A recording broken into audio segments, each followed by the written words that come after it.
Hello everyone, your voice here and welcome to our channel Sansevieria 101. So for this episode, we're going to feature another unconfirmed species of Sansevieria, and this unconfirmed species is known by the collection number of Bhitala 1003. So with that said, it's Mr. Bhitala who collected this particular Sansevieria species, which I am presenting to you right now. So this particular Sansevieria species was found in the place called Karatu.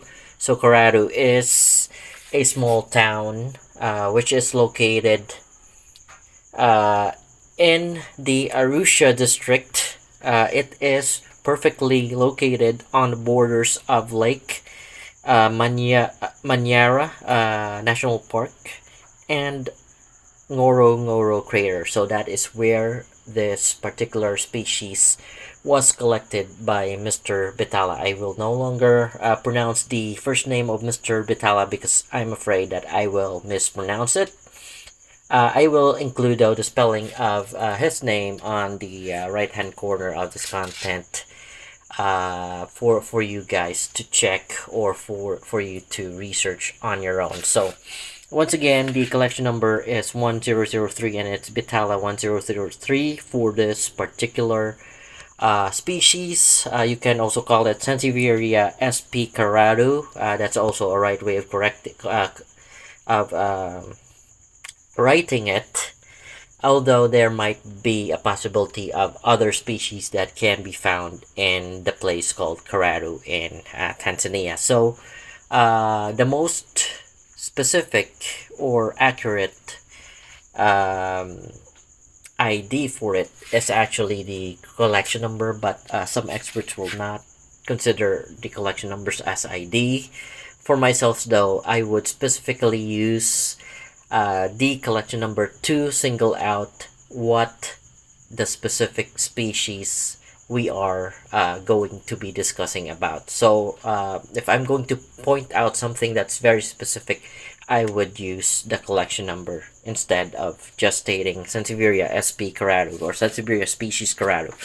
So there you go, folks. So if you have noticed, the pattern is very similar to also the Sansevieria species Gulwe or Sansevieria sp. Gulwe, which is having a wave-like spikes, or they are like the uh, wavelength in the seismograph when you read them. So there are like spikes of waves going up and down in a very fast motion. So it represents the graph that you can get or read from a seismograph, or wavelength that you can read from seismograph. Aside from that, the pattern is mottled, and the outline, if you can't see it, the outline is dark green, and the mottle is actually just the normal green color of the plant itself. So um, that's how I would describe the pattern on the leaves of Sansevieria sp. Karatu or Bhitala 1003. In newer leaves, you will not be the pattern is not as evident because the juveniles would have more compact darker green colors. They're not yet spread out because, like I mentioned, they are juvenile leaves. So here are other um, leaves of Sansevieria sp. Karatu or Bhitala 1003. As the leaf matures, the patterns on it becomes very clear or concise, rather than the one that you will see on the juvenile ones, which I cannot describe myself because it's not as clear or as vivid as what it will be when it matures. So as it matures, the pattern on it becomes very clear, as I'm showing you right now. So next would be checking the leaf surface for leaf texture. So this one, if you can't hit the dark green outline, you would say that it's smooth, but the dark greens are actually like inflamed skin allergies, so to speak. So they are the rough ones that you can feel on the leaf. So the dark greens are actually like the inflamed part of the skin of the leaf. That's why if you can feel it, you feel it rather rough than smooth. So that is the adaxial, or should I say the adaxial is botanical term for front part of the leaf. The abaxial would be rough like sandpaper. So it is very similar as the one that I have already featured, the Sansevieria SP Gulway, which has no collection number. This one has collection number. They have very similar leaf texture, so it might be, they might be considered in the future as part of the Rugusifolia species of Sansevieria, but they are different from the already identified Rugusifolia, especially the Bhitala 1011, which is already identified as Rugusifolia. This one is still unconfirmed, which is in morphology is different from Bhitala 1011, although leaf texture wise they are very similar. So that's my take on it. If you have the plant in the future, you can always see for yourself or describe it yourself, grow them yourself, so you know the characteristics. By the way, this is one of the plants that I almost forgotten. I almost lost the tag. So if not for this first leaf in here, which I'm holding, you see the marks on it, the scars on it. That's the one that helped me out rediscovering this plant, or making sure that I have the right plant that I am tagging right now. So I will be showing you perhaps a clip of when I first got it, because this was sold to me by a very uh, he is a very accurate seller with regards to Sansevieria species. He gets from renowned supplier, but I will not mention the name of that supplier, because we are dealing with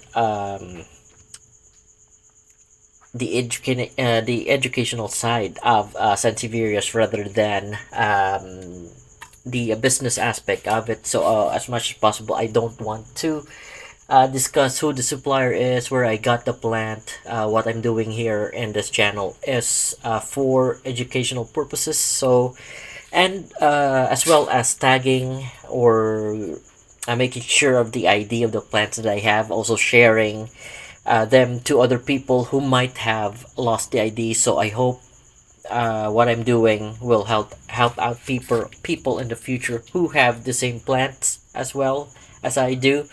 So I hope that the channel will be able to help out people in the future with regards to species, especially the species that are hard to ID when you lost the tag.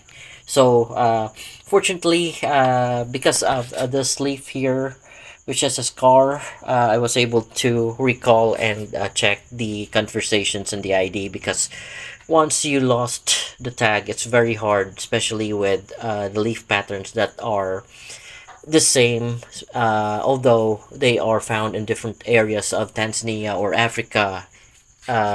Some of them are very much alike. So if you lost the tag, that's very unfortunate. But fortunately for what I have right now, I was able to recall it and make a video of it, to make sure that next time if I lose track again of some of my plants, I can go back into the videos and check the pattern or the characteristics of the Sansevieria species that I have. So aside from that, folks, We already discussed the leaf texture, the leaf tip are also the same as in the juvenile state. You'll see the subulate tip, but as it grows, the subulate tip disappears and the tip becomes a wilty type leaf end rather than a subulate tip. So they become wilty, or they the subulate tip will not be present anymore as the leaf matures or grows in maturity. So that's it for the leaf tip. For leaf width, we can get this at the back because it's the widest for this Sansevieria species. It's kind of hard, so I might do it upside down perhaps, so I could get the measure of it. It is close to 4 inch, I think. I'm not sure if that's correct. We'll have to do the back part or this angle. Set everything to 0. There you go, we have 0, and then we'll try to measure it.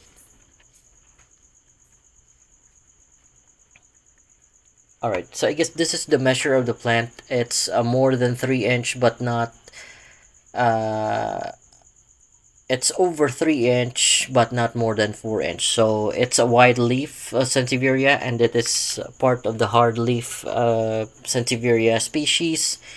You cannot bend the leaves. If you bend it, you might break the center part or break the leaf itself. So you'd rather not try to bend them over because they're very sturdy. And like I always mention, the sturdy Sansevierias, they rarely get sick or they rarely get fungus compared to the soft leaf type of Sansevieria. So going back, we have measured the leaf width, which is 71.1. The first leaf that I got is just 18.4 millimeters. So as I always grow, when I receive the plant, they become bigger when I first receive it, especially the offsets that I get. So there you go. We measured the leaf width. What's next will be the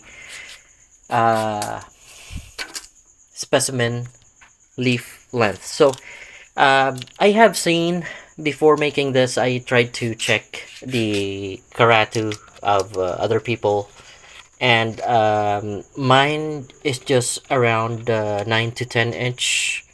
It's because of the angle that you might say that's not over 9, but it's over 9. It's going 10. It's just that I can't bend the ruler because it's too long. So there you go. My leaf length is about 9 to 10 inch, but I have seen the specimen of other collectors, and they can reach to about more than 12 inches, maybe a little more, 24, as I see on the pictures. But right now on my specimen, I'm just able to grow it at 9 to 10 inches. So folks, I guess this is it for this content. If you have any questions or suggestions, please leave a comment below, and if you like what I have featured for you, please don't forget to like and subscribe to the channel. So thank you for watching, and you have a great day.